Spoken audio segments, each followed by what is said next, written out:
¿Cuánto estamos financiando? Estamos financiando todos los 6 giros de los 2.6 millones de hogares que reciben familias en acción. Estamos financiando todos los giros de Colombia Mayor. Estamos financiando todos los giros de Jóvenes en Acción. Y en esto, ustedes que llevan cubriendo muchos años, deben recordar que nunca, desde que existe, en la última década al menos, se han puesto todos los giros desde el arranque de la discusión de presupuesto. Esto normalmente era algo que entraba en el Congreso. Nosotros estamos financiando desde ya. Estamos diciendo, no hay discusión. ¿Por qué? Porque los hogares más pobres hacen parte del tercer compromiso. Los hogares más pobres y vulnerables necesitan los recursos. Entonces, lo primero es eso. Segundo, tenemos un asunto referente a la devolución del IVA. La devolución del IVA, que fue un programa que adelantamos gracias a la pandemia, o debido a la pandemia más bien, 1 millón de hogares, íbamos a arrancar con 100.000. Ya 1 millón de hogares han recibido 3 giros de la devolución del IVA, que se hace cada 2 meses a 1 millón de hogares. En el 2021 estamos proponiendo llegar a los 2 millones de hogares, es decir, un incremento en el número de hogares. Tercero, estamos proponiendo llegar nuevamente a lo que ya hoy se llega de ingreso solidario, 3 millones de hogares. Nos faltan cerca de 300.000 por llegar, pero tienen sus recursos asegurados, porque básicamente no tienen cuentas bancarias o teléfonos, no tienen datos actualizados, pero 3 millones de hogares van a recibir 6 giros el próximo año como mínimo. Entonces, en resumen, estamos viendo la inyección en gasto público social más alto que se ha visto en el presupuesto en Colombia.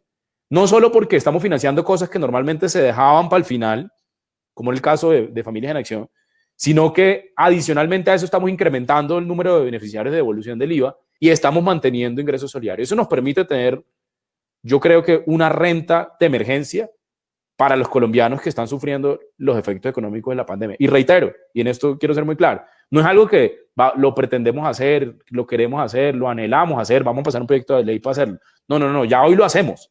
Simplemente estamos repitiendo y continuando y manteniendo ese ritmo. Precisamente sobre algo que usted acaba de tocar, Mario Chávez tiene una pregunta. Director, con todo esto que usted nos acaba de contar, ¿qué opina de ese proyecto de ley que hay ahorita en el Congreso para darle a 9 millones de familias colombianas un salario mínimo? Hay varios, ¿no? Y se vienen discutiendo desde antes de esta legislatura. Yo en eso tengo como 3 afirmaciones. Primero, si son proyectos de ley que tienen en cuenta o que proponen rentas universales, no lo compartimos. ¿A qué nos referimos? Pues yo no creo que ustedes que tienen un trabajo en estos momentos, o yo que tengo un trabajo en estos momentos, necesitemos una renta básica, ¿sí? Ni de emergencia, pues a mí me parece eso absolutamente discutible. Yo tengo un trabajo y recibo un sueldo. No sé por qué tendría que yo recibir una renta del Estado. Las rentas y los esfuerzos fiscales, porque todo se paga con lo que los impuestos pagan todos los colombianos. Entonces, si los colombianos ponen impuestos para pagar, que sea para pagar a los que más lo necesitan. Eso es lo primero. Entonces, si es universal, no estamos de acuerdo. Hay muchos, insisto, hay varios proyectos en ese sentido y hay unos de anterior. Y lo pongo en una frase. No veo por qué a los 5 más ricos de Colombia, a los funcionarios públicos del gabinete y al Congreso de la República, a los congresistas, se le tenga que dar una renta. Creo que eso no tiene ningún sentido en un país como Colombia que tiene problemas de informalidad, de desigualdad del ingreso, etc. Yo creo que ahí paso a lo segundo, y yo creo que tiene que ser focalizado. Cualquier discusión tiene que ser focalizada. En Colombia hay unos hogares que necesitan más que los 5 más ricos de Colombia, que los del gabinete y que los congresistas. O sea, hay colombianos que necesitan más que ese grupo de personas. Entonces, el segundo punto es, si vamos a que es focalizado, la pregunta es, ¿a cuántos? Me están hablando, por ejemplo, de un proyecto de ley de 9 millones. Es que hoy ya llegamos casi a 8 millones. O sea, ya hoy, no filosóficamente, llegamos casi a 8 millones, que son 50 millones. El 50% de los colombianos, el 50% de los hogares colombianos, estamos hablando en términos de colombianos, de 12.5 millones, 22.5 millones, o sea, la mitad de los colombianos. Si uno habla en términos de hogares, está hablando de cerca de 8 millones. Entonces, yo no sé cuál sería como el incremento. Si efectivamente nos están hablando de a 9 millones, pues entonces lo que nos están pidiendo es ampliar un poquito lo que tenemos hoy. O sea, no están proponiendo algo tan novedoso. O sea, están proponiendo es que Ingreso Solidario, por ejemplo, vaya a más hogares. Y el tercer punto es el de la realidad, y es poner un salario mínimo a 10 millones de hogares. ¿Cuánto nos vale? O sea, o a 9 millones de hogares. Yo no estoy seguro que los colombianos, digamos, la economía colombiana pueda soportar un choque de ese tamaño, ¿sí? Colombia tiene inflexibilidades presupuestales, pero cierro con esto. Nosotros estamos abiertos a discutir todo lo que pueda beneficiar a los colombianos. Así lo hemos hecho durante 2 años, hemos discutido todos los proyectos de ley y los miramos a detalles, los revisamos, los que radicaron ahorita el 20 de julio, los estamos revisando todos, no solo en temas sociales, en temas económicos, en salud, en defensa, en seguridad, en justicia, en todo lo revisamos y nos sentamos con todos los partidos a mirar los detalles, a mirar el año pasado, para no ir muy lejos, la legislatura pasada, para no ir muy lejos, había un proyecto alrededor de esto, y la propuesta era extienda ingresos solidarios hasta diciembre. Nosotros lo hicimos por un decreto legislativo, ¿sí? O sea, la propuesta era extienda ingresos solidarios hasta diciembre. Eso ya va hasta junio. Entonces, yo creo que depende del momento, y estamos absolutamente abiertos y agradecemos a todos los congresistas que están proponiendo ideas para mejorar la política pública en todos los sentidos y, por supuesto, para ayudar a los colombianos que lo necesitan en estos momentos. Director, nos quedan todavía varias preguntas, entonces, pero el tiempo nos va cogiendo, entonces quisiéramos hacerle varias preguntas y unas respuestas un poco más breves. Adriana Leal le va a hacer la siguiente. Director, según FEDesarrollo, el porcentaje de hogares con pobreza monetaria podría llegar al 40%, pues teniendo en cuenta los efectos de la pandemia. ¿Ustedes prevén ese mismo porcentaje de impacto? Y en línea con eso quería preguntarle, de pronto, ¿cuáles son las propuestas o proyectos concretos que tienen de apoyo para la clase media que entraría dentro de ese porcentaje de afectados, teniendo en cuenta que hasta el momento las transferencias se han concentrado en las personas más vulnerables y la clase media es gente que nunca ha pedido y nunca le han dado un subsidio, que en este momento lo necesita claramente porque muchos se han quedado desempleados y la única transferencia que se ha hecho específicamente para la clase media o de lo que se ve es a través de los subsidios de desempleo de las cajas de compensación, que además son exclusivos para los que fueron empleados formales? Lo primero, sobre los datos, pues digamos que hay muchísimos datos. O sea, el BID salió la semana pasada con un número, el Banco Mundial tiene otro, FEDesarrollo tiene otro. Y creo que nosotros tenemos estimaciones y se van actualizando con referencia a cada dato que sale. Por ejemplo, ayer salió desempleo y estamos ajustando nuevas cifras.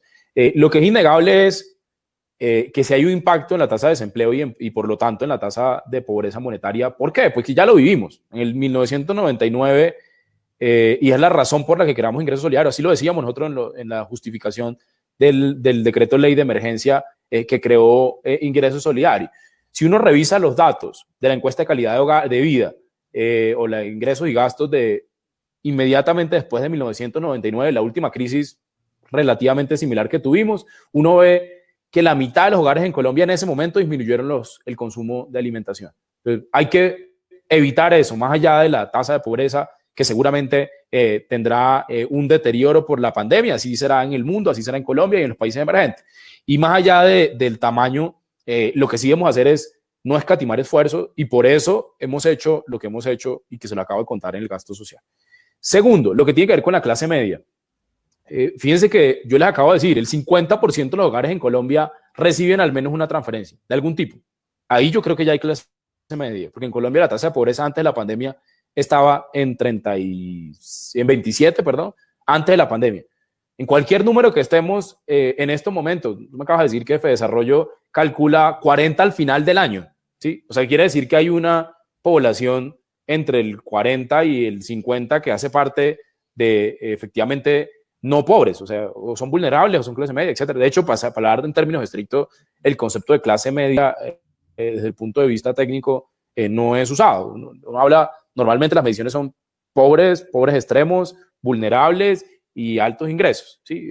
La clase media como tal es un concepto más subjetivo, de autopercepción. Hay hogares que tienen un ingreso que es muy alto y se consideran de clase media, como hay hogares de ingresos muy bajos que se consideran de clase media. O sea, eso tiene una concepción. Entonces, lo primero es ya el 50%, yo insisto en esto, Ya hoy el 50% de los hogares en Colombia reciben una transferencia condicionada o no condicionada del Estado, algún tipo de transferencia.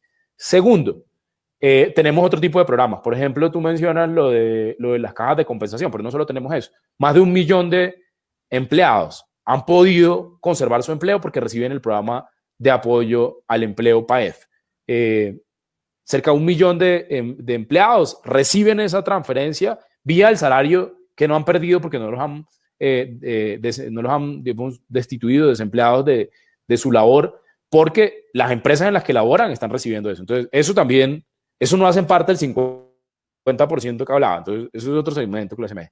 Y lo otro es, en el presupuesto general de la nación ya hay unos rubros que son de la clase media. Yo voy a poner ejemplos. La educación superior. La educación superior que tiene subsidio, en general, esos no son hogares pobres y vulnerables.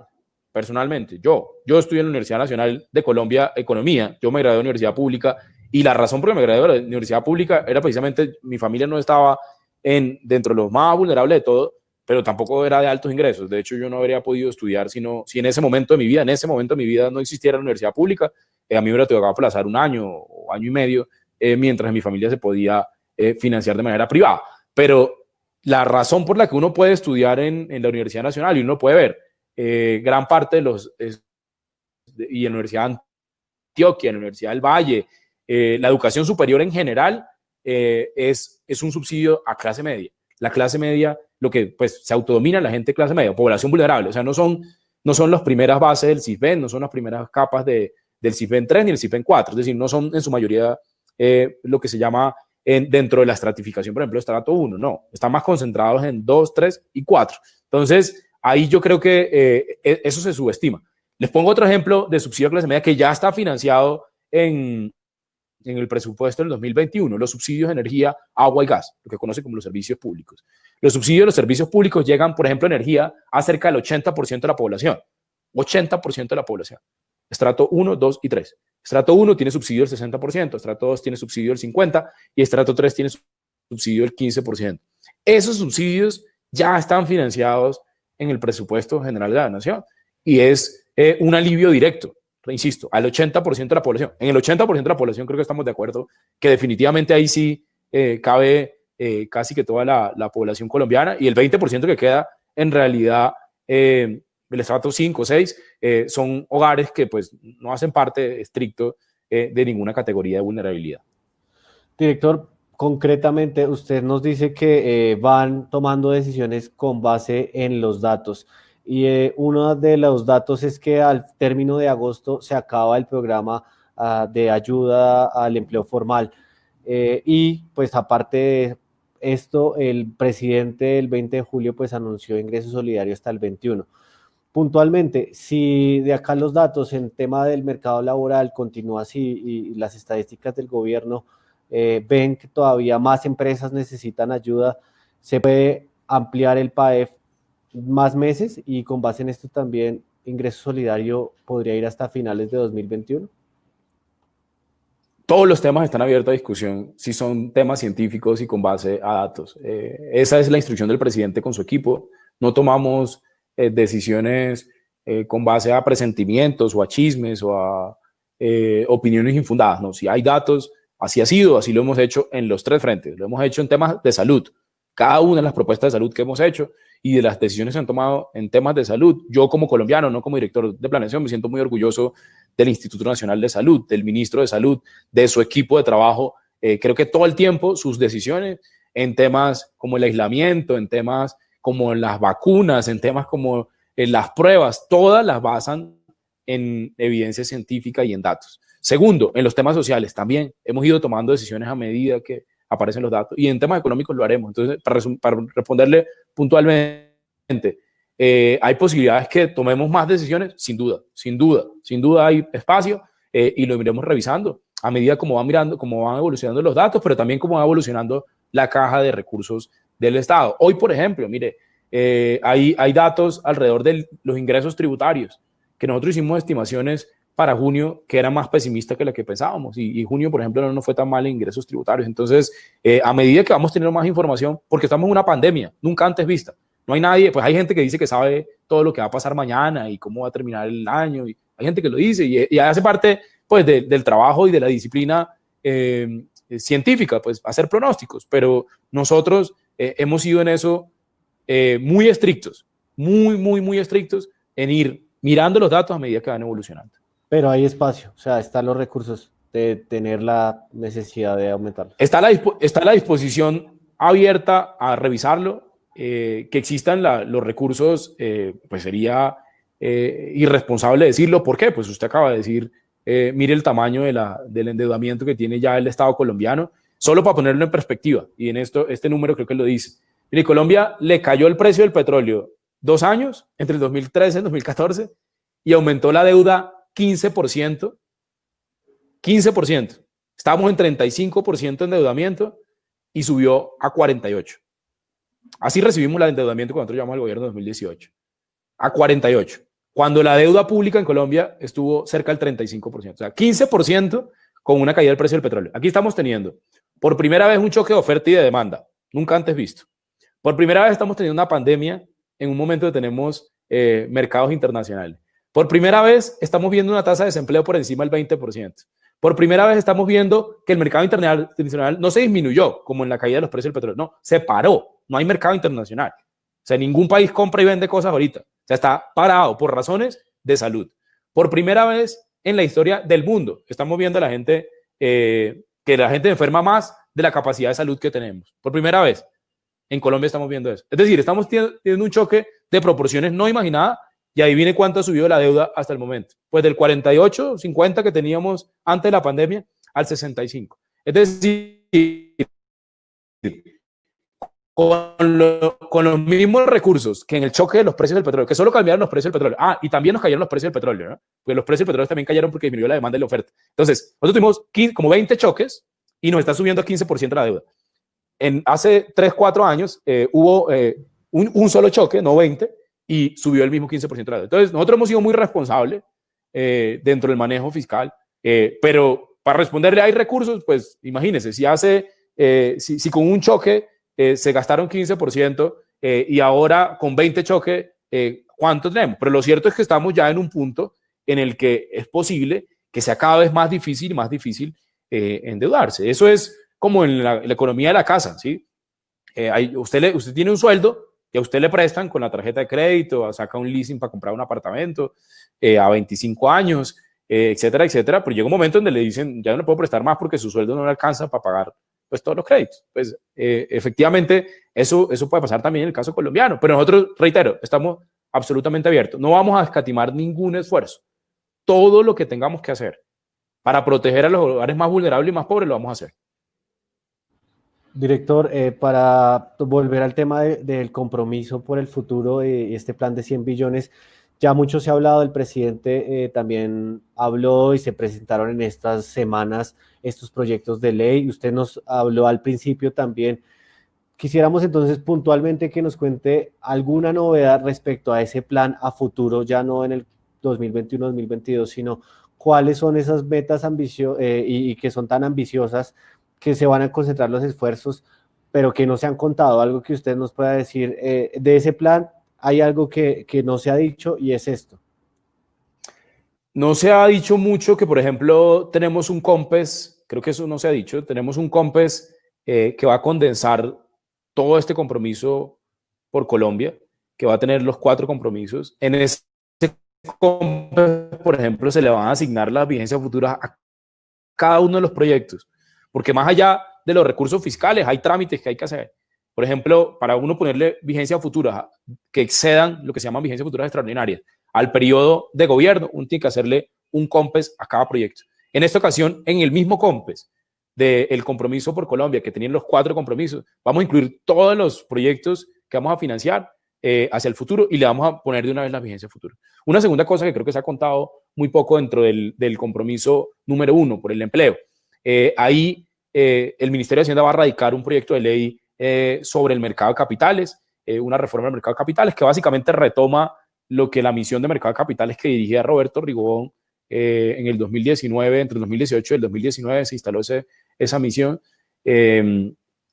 La idea es que en este semestre se radique un proyecto de ley que tenga algunas consideraciones. Ya el Ministerio de Hacienda ha venido reformando el mercado de capitales. Ayer salió, por ejemplo, a comentarios un decreto de la Unidad de Regulación Financiera precisamente que retoma recomendaciones específicas de Roberto y los que estuvieron en la misión de mercado de capitales. Llevaremos como gobierno, el Ministerio de Hacienda radicará ese proyecto de ley este semestre, esperamos. Perfecto. Y ya para terminar, porque pues, el tiempo se agota, director, hay dos cosas que no quisiéramos dejar preguntarle. Una, ¿cuáles son los próximos COMPES a salir? Y dos, si quiere respóndame esta y hacemos la otra, que es la más gruesa. Tenemos dos COMPES, uno que está citado la otra semana, que es el COMPES de reacción al COVID. Ahí están condensadas, eso es muy importante, está condensada todas las decisiones que se tomaron en materia de salud y en materia sociales, sobre todo, en ese COMPES. Ese ya está, es un COMPES largo, detallado, donde está como toda la información del COVID, de cuando llegó el COVID a Colombia. Eso lo veníamos construyendo desde marzo, cuando empezamos a recibir información. Segundo, está el COMPES de reactivación económica, que condensa lo que les contaba de los 4 compromisos por Colombia, con el empleo, con los más vulnerables, con el crecimiento limpio y con el agro. Tenemos otros COMPES que venían discutiéndose. Por ejemplo, está el de inclusión financiera. Ese lo vamos a sacar en la convención bancaria, que seguramente tendrá que ser digital, me imagino, porque todavía no ha pasado la pandemia. Lo llevaremos allá. Ese ya está bastante adelantado. Tenemos el COMPES de vigencia futuras de la tercera línea del metro de Medellín, por ejemplo. Ese proyecto, que es muy importante, está dentro del paquete de reactivación. Eso también está en discusiones. Tenemos un COMPES asociado también a temas de transformación digital, que hemos sacado varios, de seguridad y de transformación. Vienen también unos adicionales ahí. Tenemos un pipeline bien detallado de planes, no solo de transformación desde el punto de vista del plan de desarrollo, algunos que venían en el plan de desarrollo, sino otros adicionales que han surgido en la pandemia. Perfecto, director. Qué pena. Adriana Leal va a condensar 2 preguntas que tienen que ver con el tema de impuestos para cerrar. Director, quisiéramos saber qué opina de la propuesta, bueno, una de las propuestas que está sonando, de que se grave el 90% de la facturación del país y de hecho la canasta familiar para la próxima reforma tributaria que tendría que salir antes de 2022, teniendo en cuenta que ya se está haciendo devolución del IVA. Así que respóndame esa y le hago la otra. Yo creo que las discusiones son bienvenidas. No obstante, el impuesto a las ventas en Colombia, o más conocido como IVA, tiene una estructura de encadenamientos que toca tener en cuenta en la discusión. En la propuesta, al volver eso un impuesto como de ventas, como el que existe en Estados Unidos, o sea, hay como 2 grandes formas de poner impuestos al consumo y a las ventas, al IVA. Uno, que es sin encadenamiento, como es en Estados Unidos, que como impuesto de ventas sería la traducción, y otro impuesto a valor agregado. El impuesto a valor agregado, que es el que tenemos en Colombia, aunque se llama impuesto a las ventas, este valor agregado tiene en cuenta la cadena, es decir, se permiten hacer descontables en la cadena. Hay que tener en cuenta eso, porque si uno no tiene en cuenta el encadenamiento, pues básicamente, aunque baje la tarifa, puede estar subiéndola, ¿sí? Entonces, toca tener números, y yo creo que es bienvenido. Cualquier discusión en ese sentido es bienvenido, sobre todo cuando tuvimos un exitoso programa de evolución del IVA. Creo que se puede usar para muchas discusiones también, pero algo que hemos hablado con el presidente y con el ministro de Hacienda en muchas ocasiones, y es ahorita también hacer propuestas tributarias simplemente por la coyuntura no parece ser lo más asertivo. O sea, dado que no sabemos cómo va a terminar el 2020 ni el 2021, no sabemos cuánto va a durar la pandemia, ni siquiera. O sea, debe haber gente que dice, no, se va a acabar el 7 de no sé qué, se debe saber hasta la hora. En grupos de WhatsApp y en redes sociales debe haber mucha gente que debe saber el día que se va a acabar la pandemia y que podemos salir todos como si nunca hubiera pasado nada. Pero lo cierto es que la gente que es un poco más científica y más cauta en sus afirmaciones no sabe cuándo va a terminar ni cuáles son los efectos. Entonces, yo creo que tener discusiones tributarias ahorita es como impreciso por eso, porque cualquier ajuste que se haga ahora no se sabe si va a ser suficiente o no. Ok, y la última pregunta es, bueno, ya dijo que era difícil tener una discusión en este momento, pero entonces, ¿qué ingredientes necesariamente le daría a esa reforma tributaria, teniendo en cuenta que tiene que ser de 2 puntos del PIB y que tiene que ser radicada pronto? ¿O qué ingredientes definitivamente no le pondría, como para hacernos una idea de cuál es la línea que usted tendría en mente? No, yo no comparto que se van a tener discusiones tributarias ahorita. O sea, yo soy de la posición que definitivamente sería inocuo una discusión de ese estilo ahora. Dependiendo cómo termine la pandemia, que insisto, no hay alguien, pues debe haber alguien que lo dice, pero no hay alguien científico que le pueda decir a uno se va a acabar tal día y los efectos van a ser esto. Cuando tengamos eso, pues lo discutiremos. Algo en lo que definitivamente se ha demostrado que tuvo resultado y que por lo tanto ojalá no se retroceda en eso, fue en disminuir la carga tributaria a la actividad productiva. En eso fuimos muy exitosos. En el momento que presentamos el marco fiscal de mediano plazo del 2019 y la ley de financiamiento nos decían que no. Y ha demostrado ser eficiente. Quitarle el IVA a bienes de capital, por ejemplo, ha sido muy productivo. Ojalá no se retroceda en eso. Okay. Yo tengo una... creo que se fue la cámara, pero yo tengo una última pregunta sobre los recursos del FOME. Digamos que ha habido varias críticas sobre que no se ha girado a instituciones como el Instituto Nacional de Salud y de hecho el Observatorio Fiscal de la Javeriana dijo que 70% de los recursos aún no se han comprometido. Digamos, ¿para qué se usaría esa línea y con qué objetivos ha planeado el gobierno? No, miren, el Estatuto Orgánico Presupuestal en Colombia seguramente tiene muchas mejoras, pero es de la reforma de los 60 que hasta el día de hoy funciona muy bien. De hecho, yo los invito a que revisen los trabajos de comparación internacional de la institucionalidad presupuestal en Colombia. Es reconocida. Los trabajos de la OCDE, del BID, que comparan países similares de desarrollo, dicen, mire, Colombia sí tiene muchos espacios para mejorar el Estatuto Orgánico Presupuestal, pero es un Estatuto Orgánico que si usted lo compara con el de Brasil, Chile, Perú, Argentina, es un Estatuto Orgánico moderno, por así decirlo, a pesar que fue de los 60. Nuestro Estatuto Orgánico es del 60, de la década de los 60. O sea, tiene casi 60 años, pero es relativamente bueno si uno lo compara. Fue muy innovador en su momento. Yo comparto que hay cosas por ajustar. Yo personalmente, por ejemplo, estuve en la discusión para que se creara una oficina de asistencia técnica presupuestal para el Congreso. Eso lo aprobó el Congreso en la legislatura anterior, desde antes de entrar al gobierno. Yo estuve en muchas de esas discusiones y eso no estaba en el Estatuto Orgánico Presupuestal. Creo que eso es algo que se necesita, ya se aprobó por ley, ojalá entre en vigencia en el mediano plazo y se promuevan las discusiones. Esto para decir que no creo que todo esté perfecto en temas presupuestales en Colombia, o sea, de técnica presupuestal. Pero algo que sí es muy claro es en Colombia es absolutamente claro la diferencia entre comprometido, asignado, ejecutado, girado. Eso está por constitución. O sea, ni siquiera es por ley. Uno no lo puede cambiar en la ley de presupuesto. Eso está incluido de manera orgánica en el Estatuto Orgánico Presupuestal. Entonces, las discusiones de qué es ejecutado, trasladado, comprometido, pues son discusiones muy técnicas, ¿sí? O sea, cuando uno hace afirmaciones que no, el FOME está todo listo, está todo libre, porque no se ha girado, eso digamos que desconoce el Estatuto Orgánico Presupuestal. ¿Por qué?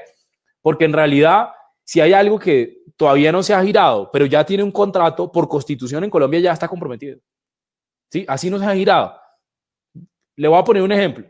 Que a mí me digan que hay recursos que no se han gastado en ingreso solidario porque se van a girar en diciembre o en enero, pues vamos, sí, cada quien está en su derecho de tener sus opiniones y decir lo que quiere, opinar lo que quiere. Estamos en una sociedad democrática donde cada quien. Pero según el Estatuto Orgánico Presupuestal, esos recursos ya están. No existe un certificado de disponibilidad presupuestal. Entonces, le pongo un ejemplo. Hay gente que nos dice, mire, los ingresos solidarios solo se han gastado 3 billones de pesos o 2 billones de pesos. Hay gente que nos dice eso. No, en realidad ya nos gastamos el compromiso hicimos hasta junio. ¿O cuál es la propuesta? Que nos gastemos lo que ya dijimos que se va a girar en mayo del 2021. Pues yo no creo. O sea, yo creo que eso sería irresponsable. O sea, lo que dijimos que va hasta junio, tenemos que dejarlo ahí y no podemos tocarlo. O sea, no sé si la propuesta es como tocar eso y después veremos en el futuro qué hacemos. No, yo no lo comparto. Entonces, yo no conozco el informe del observatorio que sé que es muy juicioso. He tenido muchas charlas con su director, con Luis Carlos, y creo que en muchas ocasiones han tenido propuestas muy oportunas, muy detalladas. Por ejemplo, ellos compartían con el gobierno y conmigo a título personal la preocupación de tener una oficina como existe en todo el mundo, en la que se llama la CBO en Estados Unidos, o en la oficina del Congreso de Temas Económicos, que en Colombia se llama la OATP. Por ejemplo, en eso coincidimos perfectamente, que el gobierno necesita cada vez, no el gobierno, el Estado, necesita cada vez más escrutinio, necesita más detalle. Nosotros, por ejemplo, tenemos espacio de mejora en también cómo comunicar de manera ágil la información. Les pongo un ejemplo. Por ejemplo, en Colombia hay una práctica, no de este gobierno, de décadas, de que los archivos que se radican en el Congreso son en PDF. ¿Por qué? Porque eso no es porque hay alguien detrás maquiavélico que no quiere compartir los datos. No, es que resulta que hace como 2 décadas se tuvo problemas porque se entregaron archivos en Excel y se corrieron al cambiar de un formato a otro, se corrieron celdas y hubo gente que terminó con investigaciones en entes de control por correrse ese tipo de archivos. Entonces, por ejemplo, hay espacio para mejorar ese tipo de cosas. Pues yo creo que en Colombia somos, digamos, no somos de punta, pero sí avanzamos año tras año en el reporte de información. Y concretamente, en el FOME hay recursos, pues en realidad ya la gran parte, aunque no se hayan girado, ya están comprometidos. Ya están comprometidos.